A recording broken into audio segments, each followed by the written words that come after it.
Well, hey guys, after my 450th day on my weight loss struggle, I guess, journey, I decided to do a video on how I got to this point. So, I wanted to get all of this started back in October of 2019. Got really sick November of 2019. Quasi-asthma. Um, Never ever got that sick before, and said, you know what, this isn't working out. And again, I tried a diet that I was prescribed by a doctor way back in, I want to say, oh, well, shoot, it would have been 2001. Of course, I have couple of pillars to recommend to remember that date by. Um, and it didn't work out. It was the eat less, do more regime. I used to eat a bowl, a cup of Special K, half a cup of no-fat milk, and I believe a glass of orange juice was in vogue at the time. And then for my snack, I'd eat an apple. And then for my noon meal, I would eat a bunch of lettuce, maybe with some carrots and some seasonings in it, lime, salt, chili, or even a dressing I made at home, olive oil, maybe some vinegar, and then a 3-ounce piece of meat. All right, and then for my midday snack, it would be a banana.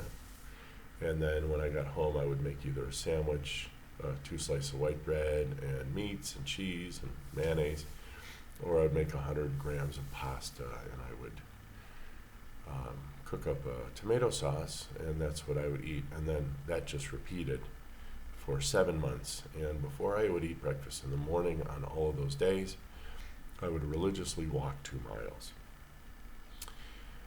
So I did. I lost weight. I went from 276 pounds all the way down to about 210, which is pretty good for me.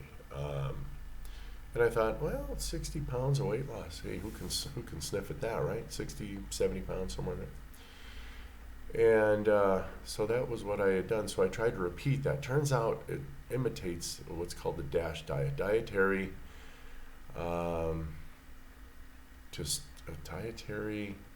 some things to stop hypertension. I can't remember the actual name of the acronym at the moment. It doesn't matter because it's a horrific diet. It doesn't work. Long term, I mean, if you want to lose some water weight, you want to drop a few pounds in the short term, I guess any caloric restriction diet will do it, right? So I looked up, and essentially what we did, I tried to repeat that process again, not only in October, which failed very quickly, but in August of the next year. So here we are, August 2020, and I'm doing it again, of course, right? If at first you don't succeed, fail again, because if you keep doing what you've always done, you're always going to get what you've always got. And so I did D.A.S.H again, and this time I vlogged it, and I went from about 276 pounds all the way down to, and here I can't really calculate in my head fast enough, but essentially I plateaued or somewhere between 112 and 115 kilograms.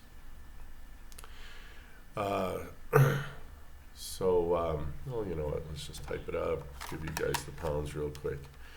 So I was somewhere between 250 and 246. So I was within a glass of water away from 250 pounds. So, and I started again pretty high. I think I was around 276, 280.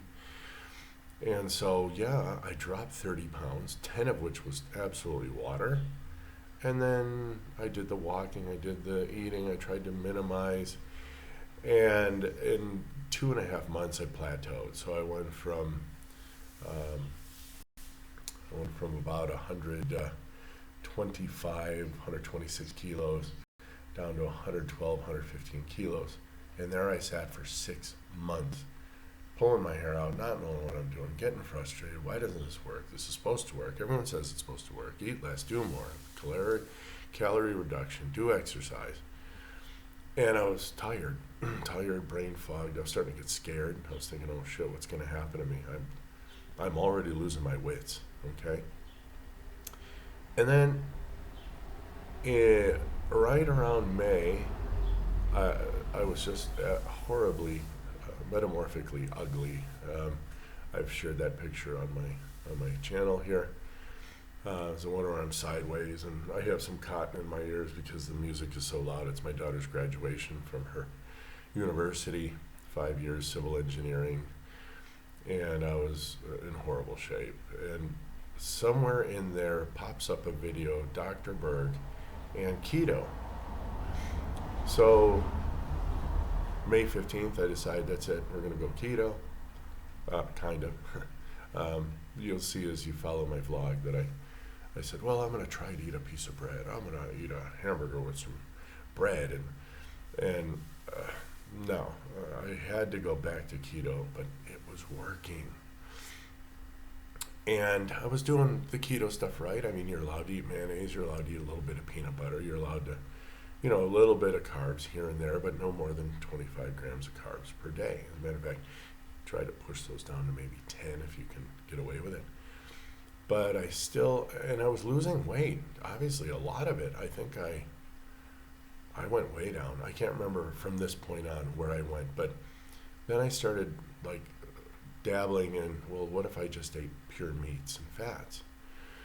So kind of a KETO-VORE, because I was still eating a lot of veg, eating salad, but increasing the meat and the fat, all of a sudden my inflammation went down. I went, wow, this is cool. And I pretty much steered away from the keto side and pretty much went almost full bore carnivore. And by February 1st, this is the image, the visage. This is what you see, babies. This is where I've been since February. And I went all the way down to 180, let's say 185, 188 pounds. Glass of water, mid to upper 180s. And that in kilos would be about 85 kilos. And I've been there. And I fit into a shirt that I hadn't worn since I was 18. So I know I'm at least where I was when I was 18 years old. Had my blood work done. Absolutely optimum, pristine, boom. Excellent blood work.